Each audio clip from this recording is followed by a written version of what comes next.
CKYE 93.1 ਅਤੇ 89.1 red FM ਸੁਣ ਰਹੇ ਹੋ ਤੁਸੀਂ ਅਤੇ ਸਵਾਗਤ ਹੈ ਤੁਹਾਡਾ ਪ੍ਰੋਗਰਾਮ ਰੋਸ਼ਨੀ ਵਿੱਚ। ਮੈਂ ਹਾਂ ਤੁਹਾਡੀ ਹੋਸਟ ਜਸਪ੍ਰੀਤ ਸਿੱਧੂ।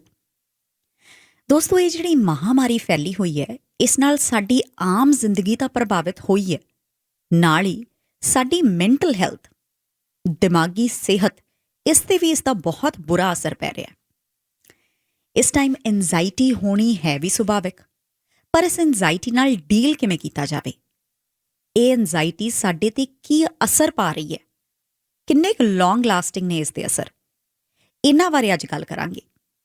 ਅੱਜ ਇਸ ਵਿਸ਼ੇ 'ਤੇ ਗੱਲ ਕਰਨ ਲਈ ਮੇਰੇ ਨਾਲ ਸਾਈਕੈਟਰਿਸਟ ਡਾਕਟਰ ਬਾਬਰਾ ਰਾਣਾ ਸ਼ਾਮਿਲ ਹੋ ਰਹੇ ਨੇ। Doctor Rana, welcome. Thank you, Ji. Thanks for inviting me. Thank you doctor. Doctor, we all know ਕਿ ਇਹ ਜਿਹੜਾ ਟਾਈਮ ਚੱਲ ਰਿਹਾ, ਬੜਾ ਔਖਾ ਟਾਈਮ ਚੱਲ ਰਿਹਾ ਔਰ ਲੋਕਾਂ ਨੂੰ ਐਨਜ਼ਾਈਟੀ ਬਹੁਤ ਹੋ ਰਹੀ ਹੈ ਇਸ ਟਾਈਮ। ਬਹੁਤ ਸਾਰੀਆਂ ਸਟੱਡੀਜ਼ ਆਈਆਂ ਨੇ, ਬਹੁਤ ਸਾਰੇ ਸਰਵੇਜ਼ ਹੋਏ ਨੇ, ਜਿਨ੍ਹਾਂ ਤੋਂ ਇਹ ਪਤਾ ਲੱਗ ਰਿਹਾ ਕਿ ਬਹੁਤ ਲੋਕੀ ਜਿਹੜੇ ਹੈਗੇ ਨੇ ਉਹ ਮੈਂਟਲ ਹੈਲਥ ਪ੍ਰੋਬਲਮਸ ਨਾਲ ਸਪੈਸ਼ਲੀ ਇਸ ਟਾਈਮ ਦੇ ਵਿੱਚ ਡੀਲ ਕਰ ਰਹੇ ਨੇ। ਸੋ ਆਪਾਂ ਸਟਾਰਟ ਕਰਦੇ ਹਾਂ ਕਿ ਇਹ ਜਿਹੜਾ COVID-19 ਪੈਂਡੈਮਿਕ ਹੈ, how is this affecting our lives? ਕੀ ਅਸਰ ਪਾ ਰਿਹਾ ਆਪਣੀਆਂ ਜ਼ਿੰਦਗੀਆਂ 'ਤੇ? ਦੇਖੋ ਜੀ, ਜਦੋਂ ਤੁਸੀਂ ਐਂਗਜ਼ਾਇਟੀ ਦੀ ਤੁਸੀਂ ਗੱਲ ਕਰੋ ਤੇ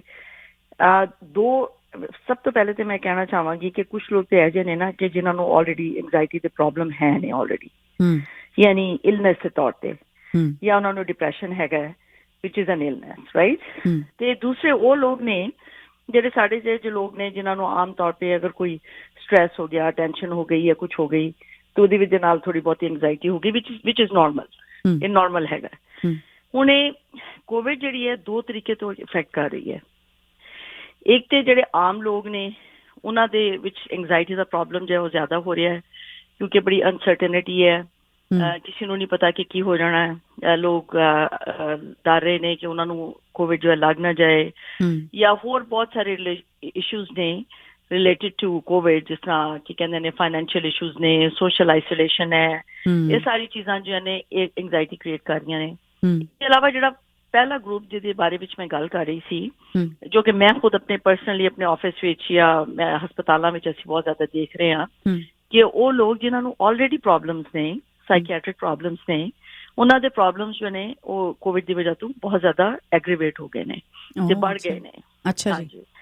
ਹੁਣ ਜਿਸ ਤਰ੍ਹਾਂ ਮੈਂ ਕੱਲ ਹੀ ਕੋਈ ਇੱਕ ਮਰੀਜ਼ਾਂ ਮੈਂ ਦੇਖੀ ਕਿ ਉਹ ਕੋਈ ਉਹਦੀ ਕੋਈ ਵਿਚਾਰੀ ਦੀ ਪਹਿਲੇ ਇੱਕ ਮੈਂਟਲ ਹੈਲਥ ਇਸ਼ੂ ਦੀ ਹੋਏਗੀ ਕਿ ਕੋਈ ਕਦੇ ਡਿਪਰੈਸ਼ਨ ਹੋ ਗਿਆ ਸੀ ਉਹਨੂੰ, ਲੇਕਿਨ ਹੁਣ ਰੀਸੈਂਟਲੀ ਉਹ ਬਿਲਕੁਲ ਸਾਈਕੋਟਿਕ ਹੋ ਗਈ, ਕਿਉਂਕਿ ਉਹ ਸੋਸ਼ਲ ਆਈਸੋਲੇਸ਼ਨ ਵਿੱਚ, ਮਤਲਬ ਘਰ ਦੇ ਵਿੱਚ ਬੰਦ ਰਹਿ ਕੇ ਉਹਦਾ ਕੋਈ ਇੱਥੇ ਹੈ ਨਹੀਂ, ਕੋਈ ਰਿਸ਼ਤੇਦਾਰ ਨਹੀਂ ਹੈ, ਕੋਈ ਫਰੈਂਡ ਨਹੀਂ ਹੈ, ਤੇ ਟੋਟਲੀ ਜੋ ਹੈ ਨਾ ਮਤਲਬ ਉਹਨੇ ਮੈਨੂੰ ਇਹ ਦੱਸਿਆ ਕਿ ਉਹਦੇ ਸਾਰੇ ਔਰਗਨਸ ਜਿਹੜੇ ਨੇ ਉਹ ਰਿਪਲੇਸ ਹੋ ਗਏ ਨੇ ਤੇ ਕੋਵਿਡ ਦੇ ਪੇਸ਼ੈਂਟਸ ਨੂੰ ਦੇ ਗਏ ਨੇ।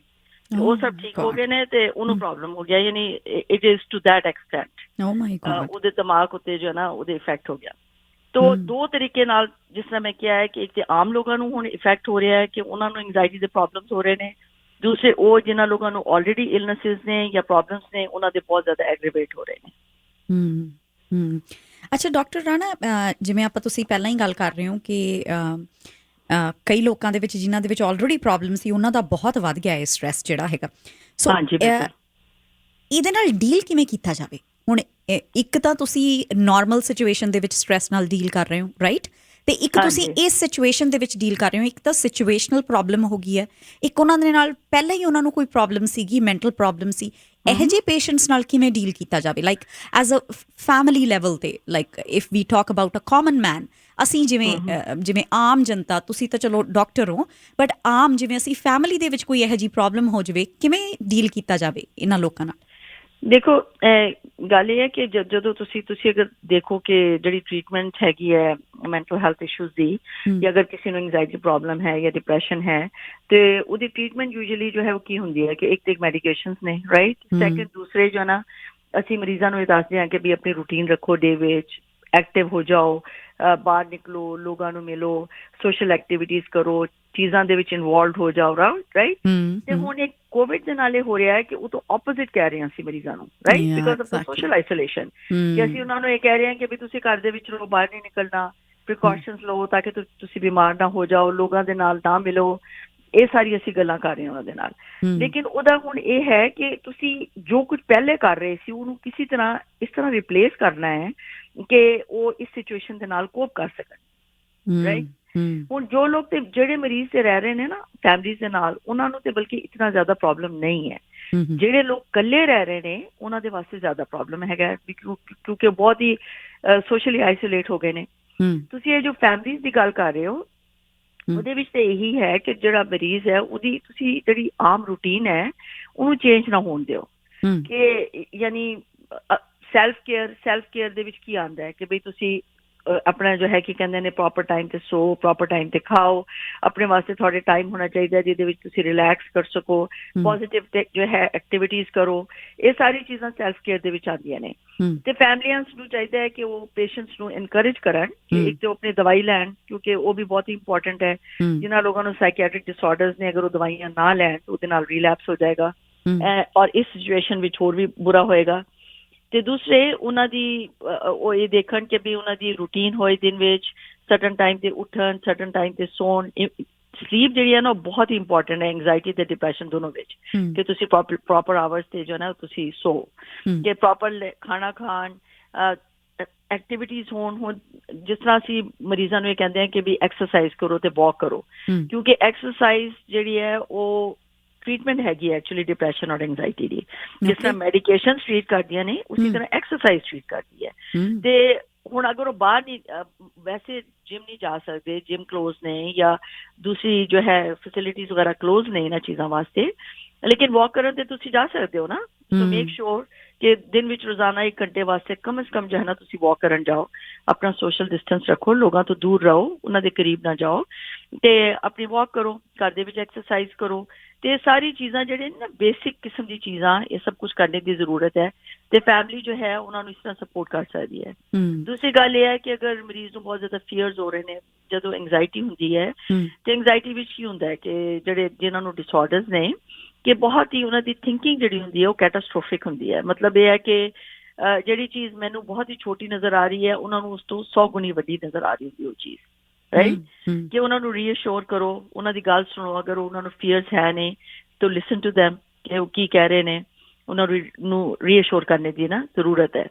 ਤੇ ਕੁਝ ਚੀਜ਼ਾਂ ਨੇ ਜੋ ਕਿ ਫੈਮਿਲੀ ਮੈਂਬਰਸ ਜੋ ਹੈ ਨਾ ਕਰ ਸਕਦੇ ਨੇ ਟੂ ਹੈਲਪ ਦੈਮ। ਜੀ ਡਾਕਟਰ ਰਾਣਾ, ਬਹੁਤ ਵਧੀਆ ਤੁਸੀਂ ਜਾਣਕਾਰੀ ਦੇ ਰਹੇ ਹੋ। ਡਾਕਟਰ ਰਾਣਾ ਦੇ ਹਿਸਾਬ ਨਾਲ ਵੀ ਰੂਟੀਨ ਜਿਹੜੀ ਹੈਗੀ ਆਪਣੀ ਉਹ ਜੇ ਤੁਹਾਡੇ ਤੋਂ ਨਹੀਂ ਵੀ ਫੋਲੋ ਹੋ ਰਹੀ ਉਹਨੂੰ ਰਿਪਲੇਸ ਕਰਨ ਦਾ ਕੋਈ ਤਰੀਕਾ ਲੱਭੋ। ਐਕਸਰਸਾਈਜ਼ ਕਹਿੰਦੇ ਬਹੁਤ ਜ਼ਰੂਰੀ ਹੈ, ਐਕਸਰਸਾਈਜ਼ ਕਰਨੀ ਚਾਹੀਦੀ ਹੈ, ਵਾਕ ਕੀਤੀ ਜਾਵੇ, ਇੱਕ ਦੂਸਰੇ ਨੂੰ ਸਪੋਰਟ ਕੀਤਾ ਜਾਵੇ। ਬਹੁਤ ਵਧੀਆ ਗੱਲਾਂ ਦੱਸ ਰਹੇ ਨੇ ਡਾਕਟਰ ਬਾਬਰਾ ਰਾਣਾ। ਦੋਸਤੋ ਹੁਣੀ ਵਾਪਸ ਆਉਂਦੇ ਹਾਂ ਤੇ ਅਗਲੇ ਹਿੱਸੇ ਦੇ ਵਿੱਚ ਗੱਲ ਕਰਾਂਗੇ ਕਿ COVID-19 ਪੈਂਡੈਮਿਕ ਦੇ ਕਾਰਨ ਪਰਿਵਾਰਾਂ 'ਤੇ ਕੀ ਅਸਰ ਪੈ ਰਿਹਾ। ਪਰਿਵਾਰ ਦੇ ਜਿਹੜੇ ਮੈਂਬਰ ਇੱਕ ਦੂਸਰੇ ਨੂੰ ਦਿਨ ਦੇ ਵਿੱਚ ਹਾਰਡਲੀ 3-4 ਘੰਟੇ ਮਿਲਦੇ ਸੀ, ਉਹ ਹੁਣ ਸਾਰਾ ਦਿਨ ਇੱਕ ਦੂਸਰੇ ਨਾਲ ਟਾਈਮ ਸਪੈਂਡ ਕਰ ਰਹੇ ਨੇ। ਡਾਕਟਰ ਰਾਣਾ, ਇਹ ਦੱਸੋ ਕਿ ਜਿਵੇਂ ਹੁਣ ਪਰਿਵਾਰ ਜਿਹੜੇ ਹੈਗੇ ਨੇ ਉਹ ਇੱਕ ਦੂਸਰੇ ਨਾਲ ਸਮਾਂ ਜ਼ਿਆਦਾ ਬਿਤਾਉਣ ਲੱਗ ਗਏ, ਰਾਈਟ। ਬਿਲਕੁਲ। ਮਤਲਬ ਜੇ ਆਪਾਂ ਇਹ ਵੀ ਸੋਚੀਏ ਕਿ ਚਲੋ ਜੇ ਘਰੋਂ ਜਿਹੜੇ ਲੋਕ ਕੰਮ ਤੇ ਵੀ ਜਾ ਰਹੇ ਨੇ, ਸਟਿਲ ਉਹ ਘਰ ਵਾਪਸ ਆ ਕੇ ਵੀ ਇੱਕ ਦੂਸਰੇ ਨਾਲ ਜ਼ਿਆਦਾ ਟਾਈਮ ਸਪੈਂਡ ਕਰ ਰਹੇ ਨੇ। ਪਹਿਲਾਂ ਹੋ ਸਕਦਾ ਕੋਈ ਹੋਰ ਰੂਟੀਨ ਹੋਵੇ, ਕਿਤੇ ਆਉਣਾ ਜਾਣਾ ਹੋਵੇ, ਹੁਣ ਤਾਂ ਕਿਤੇ ਆਉਣਾ ਜਾਣਾ ਵੀ ਨਹੀਂ ਹੁੰਦਾ ਹੈਗਾ ਬਹੁਤਾ। ਸੋ ਇਹਦੇ ਨਾਲ ਕੋਈ ਅਸਰ ਪਿਆ ਜੀ ਪਰਿਵਾਰਾਂ ਤੇ? ਫੈਮਿਲੀ ਡਾਇਨਾਮਿਕਸ ਕਿੱਦਾਂ ਚੇਂਜ ਹੋ ਗਈ? ਬਿਲਕੁਲ ਜੀ, ਦਾ ਅਸਰ ਪੈ ਰਿਹਾ ਫੈਮਲੀਜ਼ ਤੇ ਕਿ ਉਹ ਦੋ ਤਰੀਕਿਆਂ ਨਾਲ ਤੁਸੀਂ ਕਹਿ ਸਕਦੇ ਹੋ ਕਿ ਪੋਜ਼ਿਟਿਵ ਵੀ ਹੈ ਤੇ ਨੈਗੇਟਿਵ ਵੀ ਹੈ। ਠੀਕ ਹੈ। ਹੁਣ ਨੈਗੇਟਿਵ ਦੇ ਵਿੱਚ ਇਹ ਹੈ ਕਿ ਫੋਰ ਐਗਜ਼ਾਮਪਲ ਹੁਣ ਬੱਚੇ ਵੀ ਘਰ ਹੁੰਦੇ ਨੇ, ਖਾਵੰਦ ਵੀ, ਅਗਰ ਹਸਬੈਂਡ ਵੀ ਕੰਮ ਨਹੀਂ ਕਰ ਰਿਹਾ, ਘਰ ਤੋਂ ਕੰਮ ਕਰ ਰਿਹਾ ਹੈ, ਵਾਈਫ ਜੋ ਹੈ ਉਹ ਵੀ ਘਰ ਤੋਂ ਕੰਮ ਕਰ ਰਹੀ ਹੈ ਤੇ ਸਾਰੇ ਲੋਕ ਜੋ ਹੈ ਨੇ ਇਕੱਠੇ ਨੇ ਤੇ ਜਦੋਂ ਬਹੁਤ ਜ਼ਿਆਦਾ ਹੋਣ ਹਰ ਵਕਤ ਉਹਦੇ ਨਾਲ ਇੱਕ ਨੈਚੁਰਲ ਹੁੰਦਾ ਕਿ ਥੋੜੀ ਬਹੁਤੀ ਇਰੀਟੇਬਿਲਿਟੀ ਹੋ ਜਾਣਾ, ਗੁੱਸਾ ਕਰਨਾ ਜਾਂ ਅਪਸੈਟ ਹੋਣਾ ਜਾਂ ਇਹ ਫੀਲ ਕਰਨਾ ਕਿ ਮੇਰੇ ਕੋਲ ਇਨਫ ਸਪੇਸ ਨਹੀਂ ਹੈਗੀ। ਇਹ ਕਾਮਨ ਗੱਲਾਂ ਨੇ, ਇਹ ਤੇ ਖੈਰ ਕੋਈ ਇੰਨੀ ਸੀਰੀਅਸ ਗੱਲ ਨਹੀਂ ਹੈ। ਲੇਕਿਨ ਰੀਸੈਂਟਲੀ ਕਾਫੀ ਜ਼ਿਆਦਾ ਹੁਣ ਵੈਨਕੂਵਰ ਵਿੱਚ ਤੁਸੀਂ ਦੇਖੋ ਕਿ 3 ਟਾਈਮਸ ਜੋ ਹੈ ਉਹ ਜ਼ਿਆਦਾ ਕ੍ਰਾਈਸਿਸ ਲਾਈਨ ਤੇ ਜਿਹੜੇ ਨੇ ਉਹ ਕਾਲਸ ਆ ਰਹੀਆਂ ਨੇ ਡੋਮੈਸਟਿਕ ਵਾਇਲੈਂਸ ਦੀ। ਕਿ ਇਸ ਤਰ੍ਹਾਂ ਦੀ ਸਿਚੁਏਸ਼ਨਸ ਪਹਿਲੇ ਜਿਸ ਤਰ੍ਹਾਂ ਅਗਰ ਆਲਰੇਡੀ ਘਰ ਦੇ ਵਿੱਚ ਜੋ ਹੈ ਟੈਨਸ਼ਨ ਸੀ, ਸਟ੍ਰੈਸ ਸੀ, ਵਾਈਫ ਔਰ ਹਸਬੈਂਡ ਜੋ ਹੈ ਉਹਨਾਂ ਦਾ ਅੱਛਾ ਰਿਲੇਸ਼ਨਸ਼ਿਪ ਨਹੀਂ ਸੀ, ਤਾਂ ਜਦੋਂ ਹਸਬੈਂਡ ਬਾਹਰ ਕੰਮ ਕਰਨ ਜਾਂਦਾ ਸੀ ਤੇ ਵਾਈਫ ਨੂੰ ਥੋੜੀ ਰਿਲੀਫ ਮਿਲ ਜਾਂਦੀ ਸੀ ਔਰ ਵਾਈਸ ਵਰਸਾ, ਜਾਂ ਬੱਚੇ ਤਾਂ ਉਹ ਹੁਣ ਨਹੀਂ ਰਿਹਾ, ਤੇ ਉਹਦੇ ਹੁਣ ਅਗਰ ਮੀਆਂ ਬੀਵੀ ਦੋਨੋਂ ਘਰ ਦੇ ਵਿੱਚ ਨੇ ਤੇ ਉਹਦੇ ਨਾਲ ਇਹ ਹੋ ਰਿਹਾ ਹੈ ਕਿ ਜ਼ਿਆਦਾ ਕੌਨਫਲਿਕਟ ਹੈ ਤੇ ਜ਼ਿਆਦਾ ਜੋ ਹੈ ਨਾ ਡੋਮੈਸਟਿਕ ਵਾਇਲੈਂਸ ਵਗੈਰਾ ਜੇ ਨਾ ਇੰਸੀਡੈਂਟਸ ਜੋ ਹੈ ਨਾ ਹੋ ਰਹੇ ਨੇ। ਸੈਕਿੰਡ ਗੱਲ ਇਹ ਹੈ ਕਿ ਦੂਸਰੇ ਸੋਸ਼ਲ ਆਈਸੋਲੇਸ਼ਨ ਦੀ ਵਜ੍ਹਾ ਨਾਲ ਹੁਣ ਪਹਿਲੇ ਹੁੰਦਾ ਸੀ ਕਿ ਫੋਰ ਐਗਜ਼ਾਮਪਲ ਬੀਵੀ ਜਿਹੜੀ ਹੈ ਬਾਹਰ ਨਿਕਲ ਗਈ, ਕਿ ਅਗਰ ਘਰ ਵਿੱਚ ਬਹੁਤ ਹੀ ਟੈਨਸ਼ਨ ਤੇ ਸਟ੍ਰੈਸ ਹੋ ਰਿਹਾ ਤੇ ਬਾਹਰ ਨਿਕਲ ਗਈ, ਤੇ ਹੁਣ ਉਹ ਓਪਰਚੁਨਿਟੀ ਵੀ ਨਹੀਂ ਹੈਗੀ ਕਿ ਵੀ ਉਹ ਬਾਹਰ ਨਿਕਲ ਜਾਏ। ਦੂਸਰੇ ਅਗਰ ਤੁਸੀਂ ਇਹ ਜਿਹੜੇ ਕੀ ਕਹਿੰਦੇ ਨੇ ਸ਼ੈਲਟਰਸ ਵਗੈਰਾ ਨੇ, ਹੁਣ ਇਹ ਕੋਵਿਡ ਦੀ ਵਜ੍ਹਾ ਨਾਲ ਇਹ ਹੋ ਰਿਹਾ ਹੈ ਕਿ ਕਿਉਂਕਿ ਸੋਸ਼ਲ ਜੋ ਹੈ ਆਈਸੋਲੇਸ਼ਨ ਕਰਨੀ ਹੈ ਜਾਂ ਉਹ ਡਿਸਟੈਂਸ ਹੋਣਾ ਜ਼ਰੂਰੀ ਹੈ, ਇਹਨਾਂ ਸਾਰੀ ਗੱਲਾਂ ਦੀ ਵਜ੍ਹਾ ਦੇ ਨਾਲ ਵੀ ਲੋਕ ਜਿਹੜੀਆਂ ਔਰਤਾਂ ਨੇ ਉਹਨਾਂ ਨੂੰ ਇਹ ਲੱਗ ਰਿਹਾ ਕਿ ਮੁਸ਼ਕਿਲ ਹੈ ਉਹਨਾਂ ਦੇ ਵਾਸਤੇ ਕਿ ਕਿਸੇ ਸ਼ੈਲਟਰਸ ਵਿੱਚ ਚਲੀਆਂ ਜਾਣ।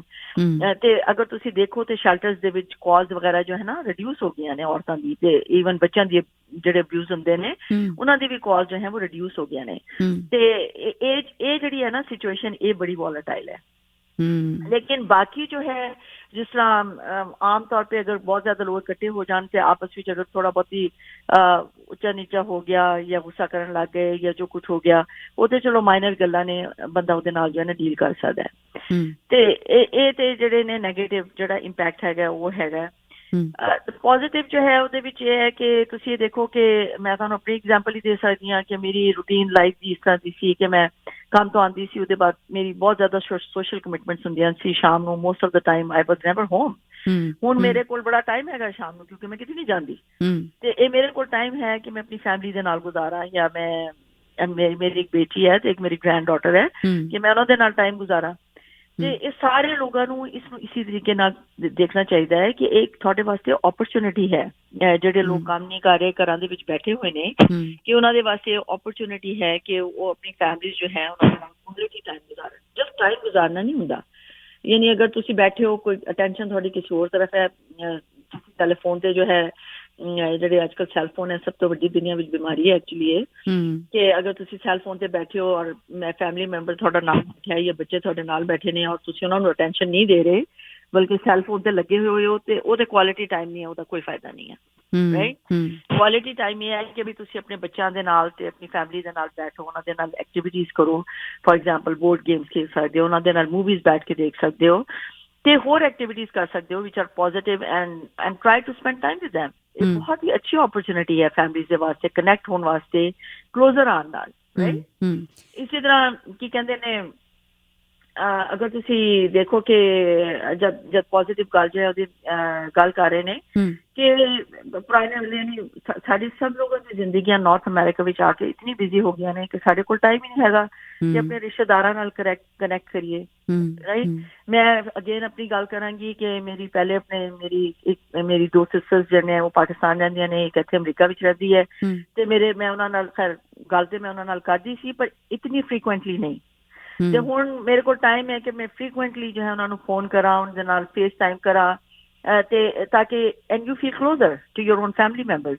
ਰਾਈਟ, ਤੇ ਇਹ ਵੀ ਤੁਹਾਡੇ ਵਾਸਤੇ ਓਪਰਚੁਨਿਟੀ ਹੈ ਕਿ ਤੁਹਾਡੇ ਜੋ ਰਿਸ਼ਤੇਦਾਰ ਨੇ, ਜੋ ਤੁਹਾਡੇ ਫਰੈਂਡਸ ਨੇ, ਜਿਨ੍ਹਾਂ ਦੇ ਨਾਲ ਤੁਹਾਡੇ ਕੋਲ ਪਹਿਲੇ ਤੁਹਾਡੇ ਕੋਲ ਟਾਈਮ ਨਹੀਂ ਸੀ ਕਿ ਤੁਸੀਂ ਉਹਨਾਂ ਦੇ ਨਾਲ ਗੱਲ ਕਰੋ, ਬਾਤ ਕਰੋ, and it improves your mental health too. ਜਦੋਂ ਤੁਸੀਂ ਇਸ ਕਿਸਮ ਦੀ ਪੋਜ਼ਿਟਿਵ ਐਕਟੀਵਿਟੀਜ਼ ਕਰਦੇ ਹੋ ਨਾ, ਤਾਂ ਉਹਦੇ ਨਾਲ ਜੋ ਹੈ ਤੁਹਾਡੀ ਮੈਂਟਲ ਹੈਲਥ ਇੰਪਰੂਵ ਹੁੰਦੀ ਹੈ। ਤੇ ਇਹ ਸਾਰੀ ਚੀਜ਼ਾਂ ਨੇ, I see it as a positive impact myself ਕਿ ਵੀ ਅਗਰ ਤੁਸੀਂ ਘਰ ਵਿੱਚ ਬੈਠੇ ਹੋ, ਟਾਈਮ ਹੈ ਬੱਚਿਆਂ ਨਾਲ ਸਪੈਂਡ ਕਰਨ ਦੇ ਕਰੋ, ਟਾਈਮ ਹੈਗਾ ਆਪਣੇ ਹਸਬੈਂਡ ਦੇ ਨਾਲ ਤੇ ਆਪਣੇ ਵਾਈਫ ਦੇ ਨਾਲ ਸਪੈਂਡ ਕਰੋ, ਆਪਣੇ ਰਿਲੇਟਿਵਸ ਦੇ ਨਾਲ ਕਨੈਕਟ ਕਰੋ, ਐਂਡ ਆਪਣੇ ਫਰੈਂਡਸ ਦੇ ਨਾਲ ਕਨੈਕਟ ਕਰੋ। You don't have to see them face to face, you can do it ਕਿ ਫੇਸ ਟਾਈਮ ਕਰ ਲਓ, ਫੋਨ ਕਰ ਲਓ, ਇਹ ਸਾਰੇ ਤੁਸੀਂ ਐਕਟੀਵਿਟੀਜ਼ ਕਰ ਸਕਦੇ ਹੋ। ਡਾਕਟਰ ਰਾਣਾ, ਆਪਾਂ ਗੱਲ ਕਰ ਰਹੇ ਸੀ ਡੋਮੈਸਟਿਕ ਵਾਇਲੈਂਸ ਦੀ। ਜੀ, ਇਹਦੇ ਬਾਰੇ ਦੱਸੋ ਜੀ। ਜੇ ਹੁਣ ਜਿਹੜੀ ਪੀੜਤ ਹੈ, ਕੋਈ ਔਰਤ ਹੈ, ਕੋਈ ਮਰਦ ਹੈ, ਡੋਮੈਸਟਿਕ ਵਾਇਲੈਂਸ ਦਾ, ਘਰੇਲੂ ਹਿੰਸਾ ਦਾ ਜਿਹੜਾ ਪੀੜਤ ਹੈ, ਉਹਨਾਂ ਨੂੰ ਹੁਣ ਇਸ ਟਾਈਮ ਤੇ ਕੋਈ ਮਦਦ ਜੇ ਨਹੀਂ ਮਿਲ ਰਹੀ, ਉਹਨਾਂ ਨੂੰ ਆਪਣੇ ਘਰ ਦੇ ਵਿੱਚ ਬੈਠ ਕੇ ਹੀ ਇਸ ਸਿਚੁਏਸ਼ਨ ਨਾਲ ਡੀਲ ਕਰਨਾ ਪੈਣਾ, ਤਾਂ ਕਿੱਦਾਂ ਕਰਨ? ਪਹਿਲੀ ਗੱਲ ਤੇ ਇਹ ਹੈ ਕਿ ਮਦਦ ਅਵੇਲੇਬਲ ਹੈ। ਰਾਈਟ, ਇਹ ਨਹੀਂ ਹੈ ਕਿ ਮਦਦ ਅਵੇਲੇਬਲ ਨਹੀਂ ਹੈ। ਹਾਲੇ ਵੀ ਉਹ ਕ੍ਰਾਈਸਿਸ ਲਾਈਨ ਤੇ ਜੋ ਹੈ ਫੋਨ ਕਰ ਸਕਦੇ ਨੇ, ਤੇ ਕ੍ਰਾਈਸਿਸ ਲਾਈਨ ਜੋ ਹੈ ਉਹਨਾਂ ਨੂੰ ਬਲਕਿ ਉਹਨਾਂ ਨੂੰ ਇਹ ਦੱਸੇਗੀ ਕਿ ਕੀ ਰਿਸੋਰਸਿਸ ਅਵੇਲੇਬਲ ਨੇ, ਕਿੱਥੇ ਜਾ ਸਕਦੇ ਨੇ, ਕੀ ਕਰ ਸਕਦੇ ਨੇ। ਇਸੇ ਤਰ੍ਹਾਂ ਤੇ ਸ਼ੈਲਟਰਸ ਵਗੈਰਾ ਜੋ ਨੇ, ਲਾਈਕ ਕਿ ਸ਼ੈਲਟਰ ਤੇ ਜਾ ਸਕਦੇ ਨੇ ਜਾਂ whatever is available. Crisis line ਜਿਹੜੀ ਹੈ ਉਹਨਾਂ ਨੂੰ ਗਾਈਡ ਕਰੇਗੀ ਇਸ ਗੱਲ ਤੋਂ। ਰਾਈਟ, ਲੇਕਿਨ ਮੈਨੂੰ ਇਹ ਪਤਾ ਹੈ ਕਿ ਸਾਡੇ ਜਿਹੜੇ ਲੋਕ ਨੇ ਉਹ ਥੋੜੇ ਰਿਲੈਕਟੈਂਟ ਹੁੰਦੇ ਨੇ ਕਿ ਉਹ ਕ੍ਰਾਈਸਿਸ ਲਾਈਨ ਤੇ ਜਾਂ ਇਹੋ ਜਿਹੀ ਜਗ੍ਹਾ ਤੋਂ ਫੋਨ ਕਰੇ। ਸਟਿਗਮਾ ਅਟੈਚਡ ਹੈਗਾ। ਇੱਕ ਉਹ ਨੈਚੁਰਲੀ ਸਾਡੇ ਕਲਚਰ ਵਿੱਚ ਇਹ ਹੈ ਕਿ ਆਪਣੇ ਘਰ ਦੇ ਮਾਮਲਾ ਜੋ ਹੈ ਬਾਹਰ ਡਿਸਕਸ ਨਾ ਕਰੋ ਜਾਂ ਕਿਸੇ ਨੂੰ ਨਾ ਦੱਸੋ ਜਾਂ ਇਸ ਤਰ੍ਹਾਂ ਦੀ ਗੱਲਾਂ ਨੇ, ਰਾਈਟ। ਲੇਕਿਨ ਇਹਦੇ ਵਿੱਚ ਵੀ ਔਰਤ ਨੂੰ ਅਸੈਸ ਕਰਨ ਦੀ ਜ਼ਰੂਰਤ ਹੈ ਕਿ ਬਈ ਕਿਤਨੀ ਡੇਂਜਰਸ ਸਿਚੁਏਸ਼ਨ ਹੈ ਉਹਦੇ ਵਾਸਤੇ। ਅਗਰ ਕਿਸੇ ਔਰਤ ਨੂੰ ਇਹ ਲੱਗ ਰਿਹਾ ਹੈ ਕਿ ਉਹਦੀ ਸੇਫਟੀ ਜੋ ਹੈ ਉਹ ਐਟ ਰਿਸਕ ਹੈਗੀ ਹੈ ਤੇ ਉਹਨੂੰ ਚਾਹੀਦਾ ਕਿ ਉਹ 911 ਨੂੰ ਫੋਨ ਕਰੇ ਤੇ ਉਹ ਲਾਈਕ ਪੁਲਿਸ ਨੂੰ ਫੋਨ ਕਰੇ ਤਾਂ ਕਿ ਉਹਨੂੰ ਅਪਰੋਪਰੀਏਟ ਹੈਲਪ ਜੋ ਹੈ ਮਿਲ ਸਕੇ ਤੇ ਉਹਦੀ ਜਿਹੜੀ ਲਾਈਫ ਹੈ ਉਸਨੂੰ ਕੋਈ ਡੇਂਜਰ ਵੇਂਜਰ ਨਾ ਹੋਏ, ਰਾਈਟ। ਕਿਉਂਕਿ ਡਿਊਰਿੰਗ ਦਿਸ ਪੈਂਡੈਮਿਕ ਦੇਰ ਹੈਜ਼ ਬੀਨ ਕੇਸਿਸ ਕਿ ਜਿਹਦੇ ਵਿੱਚ ਜੋ ਹੈ ਮਤਲਬ ਬਹੁਤ ਹੀ ਲਾਈਫ ਥ੍ਰੈਟਨਿੰਗ ਕਿਸਮ ਦੇ ਜੋ ਹੈ ਇਨਸੀਡੈਂਸਿਸ ਜੋ ਨੇ ਉਹ ਹੋਏ ਨੇ ਔਰਤਾਂ ਦੇ ਨਾਲ। ਅੱਛਾ ਜੀ। ਹਾਂਜੀ, ਤੇ ਇਸ ਵਾਸਤੇ ਜ਼ਰੂਰੀ ਹੈ ਕਿ ਪਹਿਲੇ ਤੇ ਤੁਸੀਂ ਅਸੈਸ ਕਰੋ ਨਾ ਕਿ ਮਤਲਬ ਕਿ ਜਿਹੜੀ ਸਿਚੁਏਸ਼ਨ ਹੈ ਉਹ ਕਿਤਨੀ ਖਤਰਨਾਕ ਹੈਗੀ ਹੈ। ਅਗਰ ਬਹੁਤ ਜ਼ਿਆਦਾ ਖਤਰਨਾਕ ਹੈ ਤਾਂ ਉਹਦੇ ਵਿੱਚ ਜ਼ਰੂਰੀ ਹੈ ਕਿ ਵੀ ਤੁਸੀਂ 911 ਨੂੰ ਫੋਨ ਕਰੋ ਜਾਂ ਕੀ ਕਹਿੰਦੇ ਨੇ ਪੁਲਿਸ ਨੂੰ ਫੋਨ ਕਰੋ। ਕ੍ਰਾਈਸਿਸ ਲਾਈਨ ਨੂੰ ਜਿਸ ਤਰ੍ਹਾਂ ਮੈਂ ਪਹਿਲੇ ਕਿਹਾ ਉਹ ਵੀ ਤੁਸੀਂ ਫੋਨ ਕਰ ਸਕਦੇ ਹੋ। ਤੇ ਅਗਰ ਇਸ ਤਰ੍ਹਾਂ ਦੀ ਸਿਚੁਏਸ਼ਨ ਹੈ ਕਿ ਤੁਸੀਂ ਸਮਝਦੇ ਹੋ ਕਿ ਤੁਸੀਂ ਮਤਲਬ ਇਹ ਕਿ ਤੁਹਾਨੂੰ ਇਹ ਕੰਸਰਨ ਨਹੀਂ ਹੈ, ਓਬਵੀਅਸਲੀ ਕੋਈ ਵੀ ਫਿਜ਼ੀਕਲ ਵਾਇਲੈਂਸ ਹੋਏ, ਵਰਬਲ ਵਾਇਲੈਂਸ ਵਰਬਲ ਅਬਿਊਜ਼ ਹੋਏ, ਅਬਿਊਜ਼ ਤੇ ਅਬਿਊਜ਼ ਹੈ, ਰਾਈਟ। ਉਹਦੀ ਸਿਵੀਰਿਟੀ ਕਮ ਜਾਂ ਜ਼ਿਆਦਾ ਹੋ ਸਕਦੀ ਹੈ ਲੇਕਿਨ ਅਬਿਊਜ਼ ਤੇ ਅਬਿਊਜ਼ ਹੈ। ਅਗਰ ਤੁਹਾਨੂੰ ਇਹ ਲੱਗ ਰਿਹਾ ਹੈ ਕਿ ਜਿਸ ਤਰ੍ਹਾਂ ਹਸਬੈਂਡ ਵਰਬਲੀ ਅਬਿਊਸਿਵ ਹੈ ਜਾਂ ਫਿਜ਼ੀਕਲ ਵਾਇਲੈਂਸ ਜੋ ਹੈ ਉਹ ਇੰਨਾ ਨਹੀਂ ਹੈਗਾ, ਇਸ ਤਰ੍ਹਾਂ ਦਾ ਹੈ ਕਿ you don't want to call the police or whatever, ਉਸ ਸਿਚੁਏਸ਼ਨ ਵਿੱਚ ਬੇਸ਼ੱਕ ਇਸ ਵਕਤ ਸੋਸ਼ਲ ਡਿਸਟੈਂਸਿੰਗ ਹੈ ਜਾਂ ਸੋਸ਼ਲ ਆਈਸੋਲੇਸ਼ਨ ਦੇ ਵਾਸਤੇ ਕਿਹਾ ਜਾ ਰਿਹਾ ਲੇਕਿਨ ਫਿਰ ਵੀ ਤੁਸੀਂ ਇਹ ਕਰ ਸਕਦੇ ਹੋ ਕਿ ਤੁਸੀਂ ਘਰ ਤੋਂ ਨਿਕਲ ਜਾਓ ਔਰ ਟਾਈਮ ਆਊਟ ਜਿਹਨੂੰ ਕਹਿੰਦੇ ਨੇ ਉਹ ਲੈ ਲਓ ਆਪਣੇ ਵਾਸਤੇ ਕਿ ਅਗਰ ਲੱਗ ਰਿਹਾ ਕਿ ਹਸਬੈਂਡ ਦੀ ਸਿਚੁਏਸ਼ਨ ਜੋ ਹੈ ਉਹ ਐਸਕਲੇਟ ਹੋ ਰਹੀ ਹੈ ਜਾਂ ਹਾਲਾਤ ਜੋ ਹੈ ਖਰਾਬ ਹੋਣੇ ਦਾ ਖਤਰਾ ਹੈ ਕਿ ਅਗਰ ਘਰ ਵਿੱਚ ਰਹੋਗੇ ਤੇ ਘਰ ਤੋਂ ਬਾਹਰ ਨਿਕਲ ਜਾਓ, ਵਾਕ ਕਰਨ ਚਲੇ ਜਾਓ, ਗਿਵ ਯੋਰ ਸੈਲਫ ਟਾਈਮ, ਘੰਟਾ 2 ਘੰਟਾ, ਉਸ ਦੇ ਬਾਅਦ ਆ ਕੇ ਦੇਖੋ ਵਾਪਸ ਕਿ ਕਿਸ ਤਰ੍ਹਾਂ ਦੀ ਸਿਚੁਏਸ਼ਨ ਹੈ।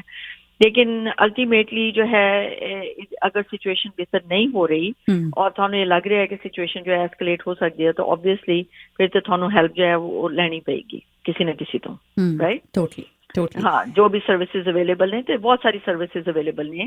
सरी वुमेन सेंटर हैगा इत्थे जिथे ਜਿਹੜੀਆਂ ਔਰਤਾਂ ਜੋ ਹੈ ਉਹ ਐਕਸਪੀਰੀਅੰਸ ਕਰਦੀਆਂ ਨੇ ਵਾਇਲੈਂਸ ਉਹਨਾਂ ਦੀ ਹੈਲਪ ਕਰਦੇ ਨੇ। ਬਹੁਤ ਸਾਰੇ ਕਾਉਂਸਲਰ ਨੇ ਉੱਥੇ। ਇਸੇ ਤਰ੍ਹਾਂ ਮੈਂ ਕਿਹਾ ਕ੍ਰਾਈਸਿਸ ਲਾਈਨ ਹੈ, ਤੁਸੀਂ ਪੁਲਿਸ ਨੂੰ ਫੋਨ ਕਰ ਸਕਦੇ ਹੋ। ਤੇ ਇਹ ਸੋਚਣੇ ਦੀ ਜ਼ਰੂਰਤ ਨਹੀਂ ਹੈ ਕਿ ਬਈ ਤੁਹਾਡੇ ਵਾਸਤੇ ਹੈਲਪ ਜੋ ਹੈ ਅਵੇਲੇਬਲ ਨਹੀਂ ਹੈ, because help is available actually.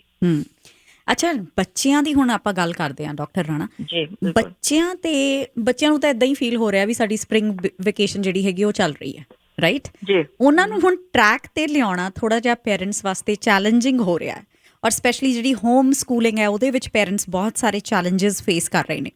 ਸੋ ਇਹਦੇ ਵਿੱਚ ਪੇਰੈਂਟਸ ਕੀ ਕਰ ਸਕਦੇ ਨੇ? ਹਾਊ ਕੈਨ ਦੇ ਮੇਕ ਸ਼ੋਰ ਕਿ ਜਿਹੜੀ ਬੱਚੇ ਹੈਗੇ ਨੇ ਉਹ ਘਰੋਂ ਵੀ ਉੱਦਾਂ ਹੀ ਲਰਨ ਕਰਨ, ਮਤਲਬ ਉਹਨਾਂ ਦੀ ਜਿਹੜੀ ਲਰਨਿੰਗ ਪ੍ਰੋਸੈਸ ਹੈਗੀ ਆ ਉਹ ਖਤਮ ਨਾ ਹੋਵੇ, ਉਹ ਲਰਨਿੰਗ ਪ੍ਰੋਸੈਸ ਜਾਰੀ ਰਵੇ। ਪੇਰੈਂਟਸ ਕੀ ਕਰਨ, ਬੱਚਿਆਂ ਨੂੰ ਕਿੱਦਾਂ ਹੈਲਪ ਕਰਨ? ਵੀ ਦੇਖਿਏ ਉਹਦੇ ਵਿੱਚ ਵੀ ਇਹੀ ਹੈ ਕਿ ਜੋ ਇੱਕ ਬੱਚਿਆਂ ਦੀ ਰੂਟੀਨ ਹੈ ਨਾ ਉਸਨੂੰ ਕਾਇਮ ਰੱਖੋ। ਕਿ ਅਗਰ ਤੁਸੀਂ ਮਤਲਬ ਹੈ ਕਿ ਬੱਚੇ ਨੂੰ ਸੌਣ ਦੇ ਰਹੇ ਹੋ 12-1 ਵਜੇ ਤੱਕ ਤੇ obviously there is going to be a problem then, ਠੀਕ ਹੈ। ਇਸੇ ਤਰ੍ਹਾਂ ਅਗਰ ਰਾਤ ਨੂੰ ਬੱਚਾ ਸਾਰੀ ਰਾਤ ਜਾਗ ਰਿਹਾ, ਸਾਰਾ ਦਿਨ ਸੋ ਰਿਹਾ ਹੈ, ਜੋ ਕਿ ਬਹੁਤ ਸਾਰੀ ਫੈਮਲੀਜ਼ ਨੂੰ ਮੈਂ ਸੁਣ ਚੁੱਕੀ ਹਾਂ ਗੱਲ ਕਿ ਬੱਚੇ ਨੇ ਸਾਰੀ ਰਾਤ ਜਾਗ ਰਹੇ ਨੇ ਤੇ ਦਿਨ ਵਿੱਚ ਜੋ ਹੈ ਫਿਰ ਉਹ ਸੌਂਦੇ ਰਹਿੰਦੇ ਨੇ ਤੇ obviously ਫਿਰ ਇਹਨਾਂ ਚੀਜ਼ਾਂ ਦੇ ਨਾਲ ਜੋ ਹੈ ਪ੍ਰੋਬਲਮ ਹੋਏਗਾ। ਤੇ ਜ਼ਰੂਰੀ ਇਹ ਹੈ ਕਿ ਤੁਸੀਂ ਜਿਸ ਤਰ੍ਹਾਂ ਉਹਨਾਂ ਦੀ ਪਹਿਲੇ ਰੂਟੀਨ ਸੀ ਉਸ ਰੂਟੀਨ ਨੂੰ ਜੋ ਹੈ ਤੁਸੀਂ ਕਾਇਮ ਰੱਖੋ। ਕਿ ਫੋਰ ਐਗਜ਼ਾਮਪਲ ਬੱਚਾ ਸੁਬਾਹ ਨੂੰ ਉੱਠ ਕੇ ਉਹ ਸ਼ਾਵਰ ਲੈਂਦਾ ਹੈ ਜਾਂ ਮੂੰਹ ਧੋਂਦਾ, ਦੰਦ ਸਾਫ਼ ਕਰਦਾ ਜਾਂ ਜੋ ਵੀ ਕਰਦਾ ਹੈ ਉਹ ਕਰੇ। ਉਸਦੇ ਬਾਅਦ ਉਹਦਾ ਪ੍ਰੋਪਰ ਟਾਈਮ ਤੇ ਬ੍ਰੇਕਫਾਸਟ ਹੋਏ, ਫਿਰ give them some times maybe to play or whatever. ਉਸਦੇ ਬਾਅਦ ਜੋ ਹੈ ਐਕਸਪੈਕਟੇਸ਼ਨ ਹੋਏ ਕਿ ਇਹ ਜਿਹੜਾ ਟਾਈਮ ਹੈਗਾ ਇਹ ਤੁਹਾਡਾ ਪੜ੍ਹਾਈ ਦਾ ਟਾਈਮ ਹੈ ਕਿ ਇਸ ਟਾਈਮ ਤੇ ਜੋ ਹੈ ਤੁਸੀਂ ਉਹ ਜਿਹੜੀ ਆਨਲਾਈਨ ਕਲਾਸਿਸ ਨੇ ਉਹ ਅਟੈਂਡ ਕਰਨੀਆਂ ਨੇ। then give them some time again to relax and rest and then this is the time for homework ਕਿ ਹੁਣ ਤੁਹਾਡਾ ਹੋਮਵਰਕ ਦਾ ਟਾਈਮ ਹੈਗਾ। ਯਾਨੀ ਜੋ ਤੁਹਾਡੀ ਸਕੂਲ ਦੇ ਵਿੱਚ ਜੋ ਜਿਸ ਤਰ੍ਹਾਂ ਤੁਸੀਂ ਰੂਟੀਨ ਇੱਕ ਹੁੰਦੀ ਹੈ ਬੱਚੇ ਦੀ, ਕੋਸ਼ਿਸ਼ ਕਰੋ ਕਿ ਉਹ ਰੂਟੀਨ ਜੋ ਹੈ ਰਹਿ ਸਕੇ। ਇਸ ਦੇ ਇਲਾਵਾ ਤੇ ਘਰ ਦੇ ਵਿੱਚ ਇਸ ਤਰ੍ਹਾਂ ਸਪੇਸ ਬਣਾ ਦਿਓ ਕਿ ਇਹ ਜਿਹੜੀ ਸਪੇਸ ਹੈ ਖੇਲਣ ਦੀ ਸਪੇਸ ਹੈ, ਇਹ ਸਪੇਸ ਜਿਹੜੀ ਹੈ ਇਹ ਤੁਹਾਡੇ ਕੰਮ ਕਰਨ ਦੀ ਸਪੇਸ ਹੈ। and when you are in that space you have to work, right, you have to do your school work or whatever। ਤੇ ਬੱਚਿਆਂ ਨੂੰ ਐਕਸਪਲੇਨ ਕਰੋ ਕਿ ਇਹ ਤੁਹਾਡੀ ਐਕਸਪੈਕਟੇਸ਼ਨਸ ਨੇ।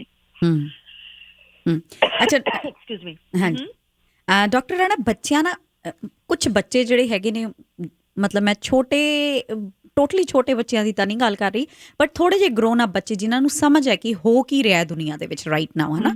ਜਿਵੇਂ ਮੇਰਾ ਬੇਟਾ 10 ਈਅਰ ਓਲਡ ਹੈ, ਉਹਨੂੰ ਪਤਾ ਹੈ ਕਿ ਇਹ ਪ੍ਰੋਬਲਮ ਚੱਲ ਰਹੀ ਹੈ, ਕੋਈ ਪ੍ਰੋਬਲਮ ਚੱਲ ਰਹੀ ਹੈ ਇਸ ਟਾਈਮ ਦੁਨੀਆ ਦੇ ਵਿੱਚ, ਰਾਈਟ। ਇਹ ਬੱਚਿਆਂ ਨਾਲ ਗੱਲ ਕਿਵੇਂ ਕੀਤੀ ਜਾਵੇ COVID-19 ਦੀ? ਬੱਚਿਆਂ ਨੂੰ ਕੀ ਉਹਨਾਂ ਦੇ ਦਿਲ ਦੇ ਵਿੱਚ ਇਹ ਸਹਿਮ ਤਾਂ ਨਹੀਂ ਪੈ ਜਾਏਗਾ ਕਿ ਪਤਾ ਨਹੀਂ ਕੀ ਹੋ ਰਿਹਾ ਹੈ, ਪੈਂਡੈਮਿਕ ਹੈ, ਪਤਾ ਨਹੀਂ ਸਾਰਿਆਂ ਨੇ ਬਿਮਾਰ ਹੋ ਜਾਣਾ ਹੈ, ਕੁਝ ਗਲਤ ਨਾ ਹੋ ਜਾਵੇ, ਮੇਰੇ ਪੇਰੈਂਟਸ ਨਾਲ ਨਾ ਹੋ ਜਾਵੇ ਗਲਤ, ਮੇਰੀ ਫੈਮਿਲੀ ਨਾਲ ਗਲਤ ਨਾ ਹੋ ਜਾਵੇ? ਬੱਚਿਆਂ ਨੂੰ ਦੱਸਿਆ ਕਿਵੇਂ ਜਾਵੇ ਇਹਦੇ ਬਾਰੇ? ਦੇਖੋ, ਇੱਕ ਅੱਜ ਕੱਲ੍ਹ ਦੀ ਜਿਹੜੀ ਦੁਨੀਆ ਹੈ ਨਾ, ਉਹਦੇ ਵਿੱਚ ਸੋਸ਼ਲ ਮੀਡੀਆ ਦੀ ਵਜ੍ਹਾ ਨਾਲ ਤੇ ਟੈਲੀਵਿਜ਼ਨ ਦੀ ਵਜ੍ਹਾ ਨਾਲ, ਸਾਰੀ ਚੀਜ਼ਾਂ ਦੀ ਵਜ੍ਹਾ ਨਾਲ ਜਿਹੜੇ ਬੱਚੇ ਨੇ ਉਹਨਾਂ ਦੀ ਬੜੀ ਨੌਲੇਜ ਹੈ ਤੇ ਉਹ ਬੜੇ ਸੈਲਫ ਤੇ ਬੜੇ ਅਵੇਅਰ ਨੇ ਕਿ ਕੀ ਹੋ ਰਿਹਾ ਦੁਨੀਆ ਵਿੱਚ। ਹਾਂ, ਮਤਲਬ ਅੱਜ ਕੱਲ੍ਹ ਦੇ ਬੱਚੇ ਸਾਡੇ ਵਰਗੇ ਬੱਚੇ ਨਹੀਂ ਨੇ ਕਿ ਦੁਨੀਆ ਦਾ ਕੁਝ ਪਤਾ ਹੀ ਨਹੀਂ ਹੈਗਾ ਕਿ ਕੀ ਹੋ ਰਿਹਾ ਦੁਨੀਆ ਦੇ ਵਿੱਚ। ਉਹਨਾਂ ਨੂੰ ਸਭ ਪਤਾ ਹੈ ਕਿ ਕੀ ਹੋ ਰਿਹਾ।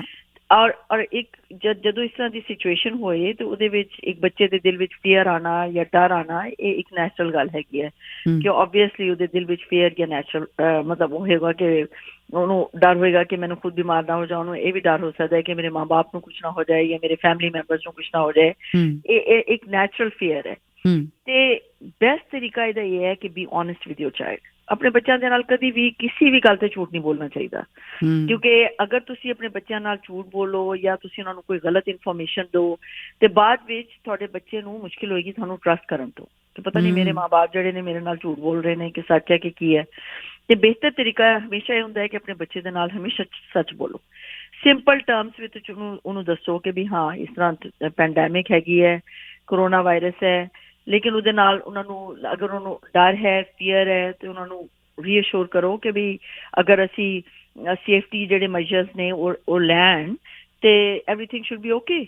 ਕਿ ਵੀ ਤੁਸੀਂ ਔਰ ਇੱਕ ਐਜੂਕੇਸ਼ਨ ਦਾ ਵੀ ਤੁਹਾਡੇ ਵਾਸਤੇ ਓਪਰਚੁਨਿਟੀ ਹੋਏਗੀ ਆਪਣੇ ਬੱਚੇ ਨੂੰ ਐਜੂਕੇਟ ਕਰਨ ਦੀ ਕਿ ਵੀ ਸੈਲਫ ਆਈਸੋਲੇਸ਼ਨ ਦੇ ਬਾਰੇ ਵਿੱਚ, ਜਾਂ ਕੀ ਕਹਿੰਦੇ ਨੇ ਕਿ ਤੁਸੀਂ ਹੱਥ ਧੋਣੇ ਨੇ ਜਾਂ ਤੁਸੀਂ ਹਾਈਜੀਨ ਦਾ ਖਿਆਲ ਕਰਨਾ ਹੈ ਜਾਂ ਸਾਰਾ ਕੁਝ ਕਰਨਾ ਹੈ, ਕਿ ਇਹ ਜਿਹੜੀਆਂ ਚੀਜ਼ਾਂ ਨੇ ਇਹ ਪ੍ਰੀਵੈਂਟ ਕਰਨਗੀਆਂ ਇਹਨੂੰ ਸਪਰੈਡ ਕਰਨ ਤੋਂ, ਕਿ ਸਾਡੇ ਬਿਮਾਰ ਹੋਣ ਤੋਂ ਇਹ ਪ੍ਰੀਵੈਂਟ ਕਰਨਗੀਆਂ, ਰਾਈਟ।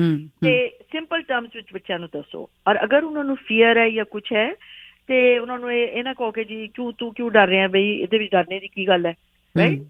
ਵੈਲੀਡੇਟ देयर ਫੀਲਿੰਗਸ ਕਿ ਹਾਂਜੀ ਇਸ ਤਰ੍ਹਾਂ ਦੀ ਸਿਚੁਏਸ਼ਨ ਹੈਗੀ ਹੈ ਲੇਕਿਨ things should be okay, then reassure them. Validate their feelings ਕਿ ਹਾਂਜੀ ਜਿਹੜੀ ਉਹਨਾਂ ਦੀ ਫੀਲਿੰਗ ਨੇ ਉਹ ਰੀਅਲ ਨੇ and they should be feeling that way at that time, ਲੇਕਿਨ ਉਸ ਦੇ ਬਾਅਦ ਉਹਨਾਂ ਨੂੰ ਰੀਅਸ਼ੋਰ ਕਰੋ। That's very good point. ਅੱਛਾ ਡਾਕਟਰ ਰਾਣਾ, ਹੁਣ ਆਪਾਂ ਗੱਲ ਕਰਦੇ ਹਾਂ ਕਿ ਆਈਸੋਲੇਸ਼ਨ ਹੋ ਰਹੀ ਹੈ ਨਾ, ਸੈਲਫ ਆਈਸੋਲੇਸ਼ਨ ਕਹਿ ਲਓ ਜਾਂ ਸੋਸ਼ਲ ਆਈਸੋਲੇਸ਼ਨ ਕਹਿ ਲਓ। ਬਹੁਤਾ ਆਪਾਂ ਜਾ ਨਹੀਂ ਸਕਦੇ, ਫਰੈਂਡਸ ਦੇ ਘਰ ਨਹੀਂ ਜਾ ਸਕਦੇ, ਰਿਸ਼ਤੇਦਾਰਾਂ ਦੇ ਘਰ ਨਹੀਂ ਜਾ ਸਕਦੇ, ਆਪਾਂ ਸੋਸ਼ਲ ਗੈਦਰਿੰਗਸ ਨਹੀਂ ਕਰ ਸਕਦੇ ਹੈਗੇ।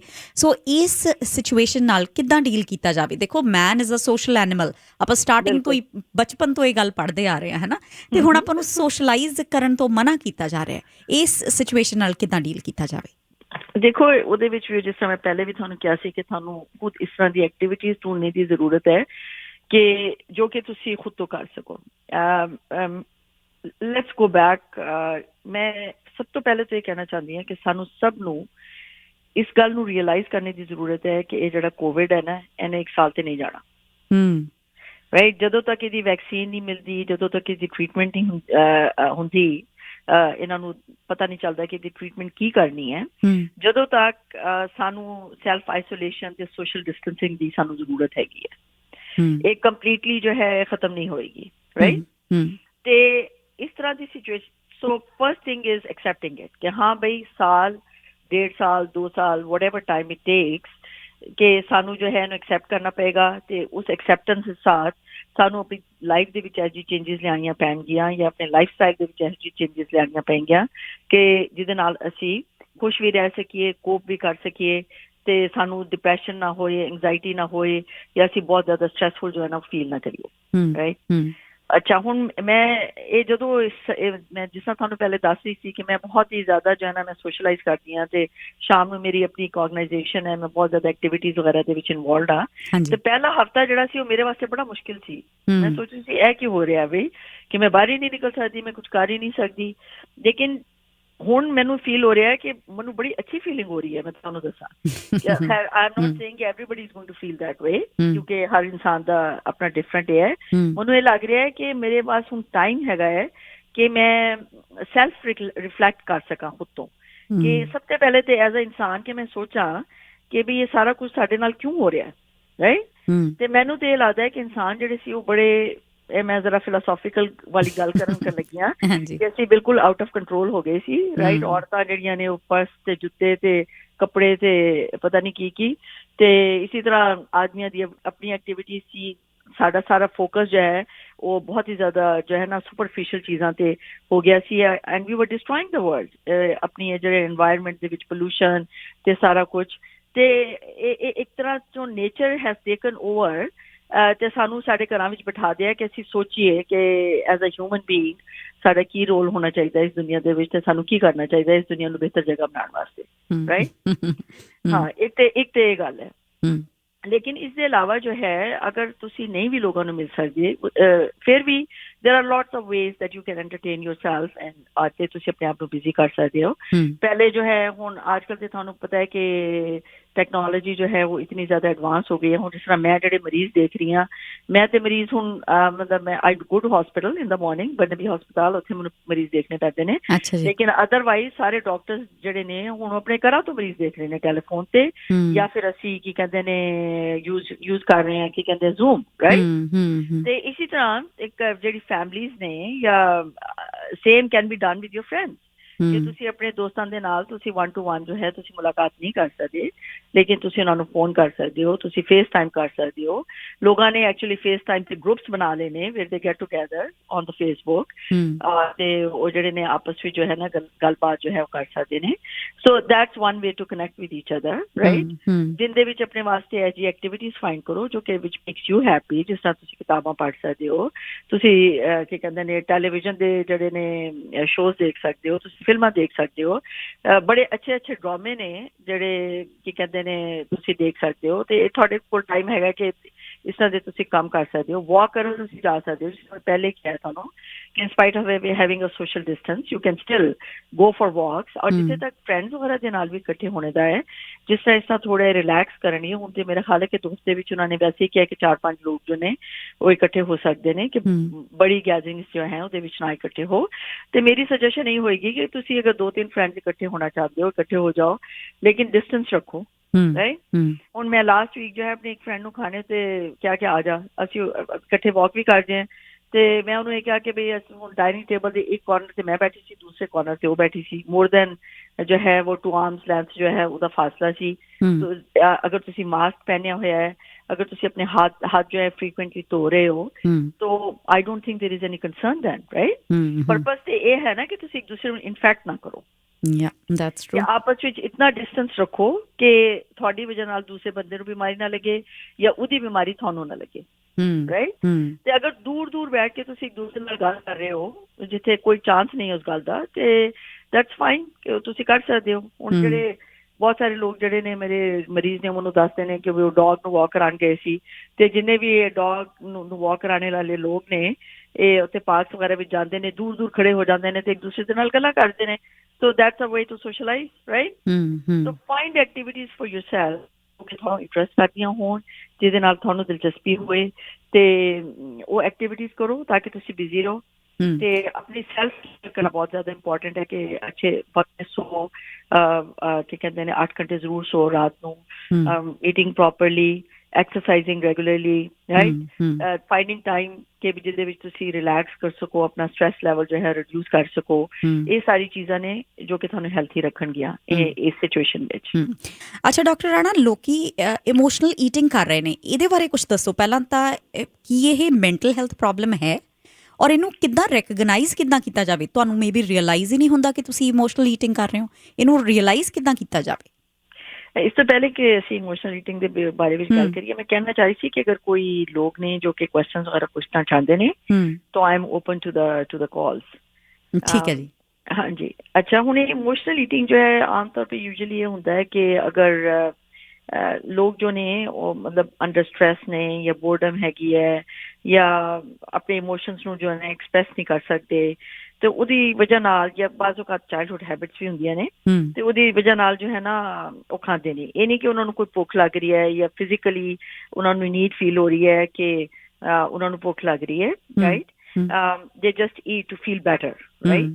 ਤੇ ਇਹ ਯੂਜਲੀ ਜੋ ਹੈ ਕੀ ਕਹਿੰਦੇ ਨੇ ਵੇ ਆਫ ਕੋਪਿੰਗ ਹੈ, ਤੁਸੀਂ ਇਹ ਕਹਿ ਸਕਦੇ ਹੋ ਕਿ ਜਦੋਂ ਤੁਸੀਂ ਸਟ੍ਰੈਸਡ ਹੋ ਜਾਂ ਲੋਨਲੀ ਹੋ ਜਾਂ ਡਿਪਰੈਸਡ ਫੀਲ ਕਰ ਰਹੇ ਹੋ ਤਾਂ ਉਹਦੀ ਵਜ੍ਹਾ ਨਾਲ ਜੋ ਹੈ ਤੁਸੀਂ ਕਿਉਂਕਿ ਓਬਵੀਅਸਲੀ ਫੂਡ ਦੇ ਨਾਲ ਪਲੇਜ਼ਰ ਐਸੋਸੀਏਟਿਡ ਹੈ ਤੇ ਉਹ ਪਲੇਜ਼ਰ ਜੋ ਹੈ ਤੁਸੀਂ ਯੂਜ਼ ਕਰ ਰਹੇ ਹੋ to deal with this emotion. ਜੀ ਤੇ ਕੀ ਇਹ ਵਧੀਆ ਜੀ ਇਮੋਸ਼ਨਲ ਈਟਿੰਗ ਡਿਊਰਿੰਗ ਦਿਸ ਕੋਵਿਡ-19? ਆਈ ਐਮ ਸ਼ੋਰ ਕਿ ਵਾਜੀ ਇੱਕ ਤੇ ਲੋਕ ਜੋ ਨੇ ਘਰਾਂ ਵਿੱਚ ਬੈਠੇ ਹੋਏ ਨੇ ਤੇ ਇਮੋਸ਼ਨਲ ਈਟਿੰਗ ਨਾ ਹੀ ਹੋਏ ਤਾਂ ਵੈਸੇ ਹੀ ਬੰਦਾ ਜੋ ਹੈ ਘਰ ਵਿੱਚ ਹੋਏ ਤੇ ਖਾਂਦਾ ਰਹਿੰਦਾ, ਅਗਰ ਮਸਰੂਫ ਨਾ ਹੋਏ ਜਾਂ ਕੁਝ ਇਸ ਤਰ੍ਹਾਂ ਦੀ ਗੱਲ ਹੋਏ ਤਾਂ ਆਈ ਐਮ ਸ਼ੋਰ ਕਿ ਇਹ ਇੱਕ ਹੈਗਾ ਜੋ ਕਿ ਬਾਏ ਦਾ ਟਾਈਮ ਇਹ ਐਂਡ ਹੋਣਾ ਹੈ, ਲੋਕਾਂ ਨੇ ਸਭ ਨੇ 5-10 ਪਾਉਂਡ ਜੋ ਨੇ ਵਜ਼ਨ ਜੋ ਹੈ ਉਹ ਗੇਨ ਕਰ ਲੈਣਾ ਹੈ, ਰਾਈਟ, ਕਿਉਂਕਿ ਘਰ ਵਿੱਚ ਬੈਠੇ ਨੇ ਤੇ on top of that it is a very stressful situation. ਤੇ ਦੇਖੋ ਕਿ ਲੋਕ ਜਿਹੜੇ ਨੇ ਖਾਲੀ ਸੋਸ਼ਲ ਆਈਸੋਲੇਸ਼ਨ ਨਹੀਂ ਹੈਗੀ, ਲੋਕ ਜੋ ਨੇ ਉਹ ਬਹੁਤ ਹੀ ਯਾਨੀ ਲੋਕਾਂ ਦੀ ਜੌਬਸ ਜੋ ਹਨ ਉਹ ਖਤਮ ਹੋ ਗਈਆਂ ਨੇ, ਫਾਈਨੈਂਸ਼ੀਅਲ ਸਟ੍ਰੈਸ ਹੈਗਾ ਹੈ ਤੇ ਕੀ ਕਹਿੰਦੇ ਨੇ ਇਸ ਦੇ ਇਲਾਵਾ ਜੋ ਹੈ ਜਦੋਂ ਤੁਸੀਂ ਖਾਲੀ ਕੰਮ ਕਰਨਾ ਜੋ ਹੁੰਦਾ ਹੈ ਇਹ ਪੈਸਿਆਂ ਦੀ ਵਜ੍ਹਾ ਤੋਂ ਨਹੀਂ ਖਾਲੀ ਹੁੰਦਾ ਕਿ ਵੀ ਤੁਸੀਂ ਅਗਰ ਕੰਮ ਕਰ ਰਹੇ ਹੋ ਤੇ ਤੁਹਾਨੂੰ ਉਹਦੇ ਨਾਲ ਫਾਈਨੈਂਸ਼ੀਅਲ ਸਪੋਰਟ ਮਿਲ ਰਹੀ ਹੈ। Working does lot of other things for you ਕਿ ਜਦੋਂ ਲੋਕ ਕੰਮ ਕਰਦੇ ਨੇ, ਘਰ ਤੋਂ ਨਿਕਲਦੇ ਨੇ, ਇੱਕ ਉਹਨਾਂ ਦੀ ਰੂਟੀਨ ਹੁੰਦੀ ਹੈ, ਕੀ ਕਹਿੰਦੇ ਨੇ ਲੋਕਾਂ ਦੇ ਨਾਲ ਉੱਥੇ ਜਾ ਕੇ ਮਿਲਦੇ ਨੇ, right, so there is social interaction ਜੋ ਕਿ ਇਨਵੋਲਵਡ ਹੁੰਦੀ ਹੈ ਕੰਮ ਦੇ ਵਿੱਚ, ਸੈਂਸ ਆਫ ਸੈਟਿਸਫੈਕਸ਼ਨ ਜੋ ਹੈ ਉਹ ਹੁੰਦੀ ਹੈ, ਪਰਪਸ ਹੁੰਦਾ ਹੈ ਲਾਈਫ ਦੇ ਵਿੱਚ। ਇਹ ਸਾਰੀ ਚੀਜ਼ਾਂ ਜਿਹੜੀਆਂ ਨੇ ਜੌਬ ਤੇ ਉਹਦੇ ਨਾਲ ਫਾਈਨੈਂਸਿਸ ਦੇ ਇਲਾਵਾ ਇਹ ਵੀ ਸਭ ਚੀਜ਼ਾਂ ਜੋ ਨਾ ਮੈਟਰ ਕਰਦੀਆਂ ਨੇ। ਹੁਣ ਬਹੁਤ ਸਾਰੇ ਸਾਡੇ ਅਜੇ ਲੋਕ ਨੇ ਜੋ ਕੰਮ ਨਾ ਕਰ ਰਹੇ ਹੋਣ ਤੇ they don't know what to do with themselves, right, ਕਿਉਂਕਿ ਉਹਨਾਂ ਦੀ ਜ਼ਿੰਦਗੀ ਜੋ ਹੈ ਬਹੁਤ ਹੀ ਇਨਵੋਲਵਡ ਹੁੰਦੀ ਹੈ ਆਪਣੇ ਕੰਮ ਦੇ ਨਾਲ। ਤੇ ਇਹ ਜੋ ਕੋਵਿਡ ਹੈ ਇਹਦੇ ਨਾਲ ਬਹੁਤ ਹੀ ਸਟਰੋਂਗ ਜੋ ਹੈ ਨਾ ਉਹ ਸੋਸ਼ਲ ਇੰਪੈਕਟ ਹੋਇਆ ਹੈ ਐਕਚੁਅਲੀ, ਕਿਉਂਕਿ ਖਾਲੀ ਇਹ ਨਹੀਂ ਹੋਇਆ ਕਿ ਵੀ ਤੁਹਾਡੇ ਹੈਲਥ ਇਸ਼ੂਜ਼ ਹੋ ਰਹੇ ਨੇ, ਉਹਦੇ ਨਾਲ ਫਾਈਨੈਂਸ਼ੀਅਲ ਪ੍ਰੋਬਲਮਸ ਨੇ, ਜੌਬ ਲਾਸਿਸ ਹੋ ਰਹੇ ਨੇ, ਸੋਸ਼ਲ ਆਈਸੋਲੇਸ਼ਨ ਹੈ, ਲੋਕਾਂ ਨੂੰ ਮਿਲ ਨਹੀਂ ਸਕਦੇ, ਪੂਰਾ ਤੁਹਾਡਾ ਲਾਈਫ ਜੋ ਹੈ ਉਹ ਇਹਦੇ ਨਾਲ ਚੇਂਜ ਹੋ ਗਈ ਹੈ ਇੱਕ ਤਰ੍ਹਾਂ ਤੋਂ। ਸੋ ਲਾਈਕ ਇਨਸਾਨ ਜੋ ਹੈ ਉਹਦੇ ਵਿੱਚ ਟੈਂਡੈਂਸੀ ਹੈ ਕਿ ਉਹ ਕੋਈ ਨਾ ਕੋਈ ਫਿਰ ਉਹ ਤਰੀਕਾ ਢੂੰਡੇਗਾ ਉਹਦੇ ਨਾਲ ਕੋਪ ਕਰਨ ਦਾ, ਤੇ ਉਹ ਕੋਪ ਕਰਨ ਦਾ ਤਰੀਕਾ ਹੈਲਦੀ ਵੀ ਹੋ ਸਕਦਾ ਤੇ ਅਨਹੈਲਦੀ ਵੀ ਹੋ ਸਕਦਾ ਹੈ। ਹੁਣ ਜਿਹੜੀ ਇਹ ਕੀ ਕਹਿੰਦੇ ਨੇ ਇਮੋਸ਼ਨਲ ਈਟਿੰਗ ਹੈ, ਇਹਨੂੰ ਤੁਸੀਂ ਇਹ ਕਹਿ ਸਕਦੇ ਹੋ ਕਿ ਅਨਹੈਲਦੀ ਵੇ ਆਫ ਡੀਲਿੰਗ ਹੈ with emotions, right. Doctor Rana, ਹੁਣ ਆਪਣੇ ਕੋਲ ਸਮਾਂ ਬਹੁਤ ਘੱਟ ਰਹਿ ਗਿਆ, ਤੁਸੀਂ ਅੰਤ ਦੇ ਵਿੱਚ ਕੀ ਕਹਿਣਾ ਚਾਹੋਗੇ? ਬਸ ਜੀ ਮੈਂ ਤਾਂ ਇਹ ਕਹਿਣਾ ਚਾਹਾਂਗੀ ਕਿ ਸਾਰੇ ਲੋਕ ਜੋ ਨੇ ਆਪਣੇ ਆਪ ਨੂੰ, although like it is a very difficult time ਕਿ ਲੋਕਾਂ ਨੂੰ ਹਰ ਤਰ੍ਹਾਂ ਦੇ ਇਸ਼ੂਜ਼ ਹੋ ਰਹੇ ਨੇ, ਜਿਸ ਤਰ੍ਹਾਂ ਮੈਂ ਕਿਹਾ ਫਾਈਨੈਂਸ਼ੀਅਲ ਨੇ, ਇਮੋਸ਼ਨਲ ਨੇ, ਹਰ ਤਰੀਕੇ ਦੇ ਇਸ਼ੂਜ਼ ਹੋ ਰਹੇ ਨੇ, ਬਟ ਲੇਕਿਨ ਇਹ ਵਕਤ ਵੀ ਗੁਜ਼ਰ ਜਾਏਗਾ, ਜਿਸ ਤਰ੍ਹਾਂ ਹੋਰ ਅੱਛਾ ਬੁਰਾ ਹਮੇਸ਼ਾ ਵਕਤ ਗੁਜ਼ਰ ਜਾਂਦਾ ਹੈ, ਵਕਤ ਕਦੀ ਠਹਿਰਿਆ ਨਹੀਂ ਰਹਿੰਦਾ। ਗੁੱਡ ਟਾਈਮਸ ਦੇ ਨਾਲ ਬੈਡ ਟਾਈਮਸ ਹੁੰਦੇ ਨੇ ਤੇ ਬੈਡ ਟਾਈਮਸ ਦੇ ਨਾਲ ਗੁੱਡ ਟਾਈਮਸ ਹੁੰਦੇ ਨੇ, ਤੇ ਇਹ ਵੀ ਸਾਲ 1.5 ਸਾਲ ਜਿਹੜਾ ਹੈ ਗੁਜ਼ਰ ਜਾਏਗਾ। ਤੇ ਬੈਸਟ ਗੱਲ ਇਹ ਹੈ ਕਿ ਆਪਣੀ ਫੈਮਿਲੀਜ਼ ਤੇ ਫੋਕਸ ਕਰੋ, ਇਸ ਗੱਲ ਤੇ ਫੋਕਸ ਰੱਖੋ ਕਿ ਤੁਸੀਂ ਆਪਣੇ ਆਪ ਨੂੰ ਕਿਸ ਤਰ੍ਹਾਂ ਸੇਫ ਰੱਖਣਾ ਹੈ, ਤੁਸੀਂ ਆਪਣੀ ਫੈਮਿਲੀਜ਼ ਨੂੰ ਸੇਫ ਕਿਸ ਤਰ੍ਹਾਂ ਰੱਖਣਾ ਹੈ, whether we are talking about emotionally or physically, ਕਿ ਤੁਸੀਂ ਕਿਸ ਤਰ੍ਹਾਂ ਤੋਂ ਚੇਂਜਿਸ ਲਿਆਉਣੀਆਂ ਨੇ ਆਪਣੇ ਲਾਈਫ ਸਟਾਈਲ ਤੋਂ ਕਿ ਤੁਸੀਂ ਸਭ ਜੋ ਹੈ ਸੇਫ ਰਹਿ ਸਕੋ। Thank you doctor Rana, thanks a lot, ਬਹੁਤ ਵਧੀਆ ਤੁਸੀਂ ਜਾਣਕਾਰੀ ਦਿੱਤੀ ਜੀ, ਥੈਂਕ ਯੂ ਸੋ ਮਚ। ਦੋਸਤੋ, ਅੱਜ ਗੱਲ ਕੀਤੀ ਇਸ ਮਹਾਮਾਰੀ ਕਾਰਨ ਸਾਡੀ ਮੈਂਟਲ ਹੈਲਥ ਤੇ ਪੈਂਦੇ ਅਸਰ ਬਾਰੇ। ਡਾਕਟਰ ਰਾਣਾ ਨੇ ਬਹੁਤ ਹੀ ਵਧੀਆ ਗੱਲਾਂ ਦੱਸੀਆਂ। ਉਹ ਕਹਿੰਦੇ ਆਪਣੀ ਰੂਟੀਨ ਜ਼ਰੂਰ ਮੇਨਟੇਨ ਕਰਕੇ ਰੱਖੋ, ਬੱਚਿਆਂ ਦੀ ਰੂਟੀਨ ਹੋਵੇ, ਤੁਹਾਡੀ ਆਪਣੀ ਰੂਟੀਨ ਹੋਵੇ। ਉਹ ਕਹਿੰਦੇ ਬਹੁਤ ਵਧੀਆ ਟਾਈਮ ਹੈ ਇਹ, ਤੁਸੀਂ ਪਰਿਵਾਰ ਨਾਲ ਇਹ ਟਾਈਮ ਸਪੈਂਡ ਕਰੋ, ਪੋਜ਼ੀਟਿਵ ਤਰੀਕੇ ਨਾਲ ਪਰਿਵਾਰ ਨਾਲ ਟਾਈਮ ਸਪੈਂਡ ਕਰੋ। ਉਹਨਾਂ ਨੇ ਇਹ ਵੀ ਦੱਸਿਆ, ਉਹ ਕਹਿੰਦੇ ਜੇ ਕਿਸੇ ਨੂੰ ਲੋੜ ਹੈ ਇਸ ਟਾਈਮ 'ਤੇ ਮਦਦ ਅਵੇਲੇਬਲ ਹੈ। ਇਹ ਨਾ ਸੋਚੋ ਕਿ ਜੇ ਇਹ ਮਹਾਮਾਰੀ, ਇਹ ਪੈਂਡੈਮਿਕ ਹੈਗਾ ਹੈ ਤੇ ਬਾਹਰ ਸਾਰਾ ਕੁਛ ਹੀ ਤੁਹਾਨੂੰ ਕੋਈ ਮਦਦ ਵੀ ਨਹੀਂ ਮਿਲ ਸਕਦੀ, ਨਹੀਂ, ਕਹਿੰਦੇ ਮਦਦ ਅਵੇਲੇਬਲ ਹੈ। ਬਟ ਹਾਂ, ਇੱਕ ਗੱਲ ਆਪਾਂ ਜਿਹੜੀ ਇਸ ਤੋਂ ਸਮਝੀ ਹੈ, ਜਿਹੜੀ ਅੱਜ ਦੀ ਗੱਲਬਾਤ ਹੋਈ, ਇਸ ਤੋਂ ਇਹ ਇੱਕ ਗੱਲ ਬਹੁਤ ਸਾਫ਼ ਹੁੰਦੀ ਹੈ ਕਿ ਲਾਈਫ ਵੱਲ ਜਿਹੜੀ ਪੋਜ਼ੀਟਿਵ ਅਪਰੋਚ ਰੱਖਣੀ ਹੈ, ਆਪਟਿਮਿਸਟਿਕ ਰਹਿਣਾ ਹੈ, ਆਸ਼ਾਵਾਦੀ ਰਹਿਣਾ ਹੈ, ਚੜ੍ਹਦੀ ਕਲਾ ਦੇ ਵਿੱਚ ਰਹਿਣਾ, ਇਹ ਬਹੁਤ ਜ਼ਰੂਰੀ ਹੈ। ਭਾਵੇਂ ਸਾਨੂੰ ਇਹ ਲੱਗੇ ਕਿ ਸਾਡੀਆਂ ਸਮੱਸਿਆਵਾਂ ਦਾ ਹੱਲ ਤਾਂ ਨਹੀਂ ਮਿਲਦਾ, ਪਰ ਜਿਹੜੀ ਪੋਜ਼ੀਟਿਵ ਅਪਰੋਚ ਹੈ ਉਹਦੇ ਨਾਲ ਇਹ ਜ਼ਰੂਰ ਹੋ ਜਾਂਦਾ ਹੈ ਕਿ ਇਹ ਸਮੱਸਿਆਵਾਂ ਅੱਜ ਨਹੀਂ, ਕੱਲ੍ਹ ਨਹੀਂ ਤਾਂ ਪਰਸੋਂ ਕਦੇ ਨਾ ਕਦੇ ਖਤਮ ਹੋ ਜਾਣਗੀਆਂ। इसका मजाक कुछ और है। Red FM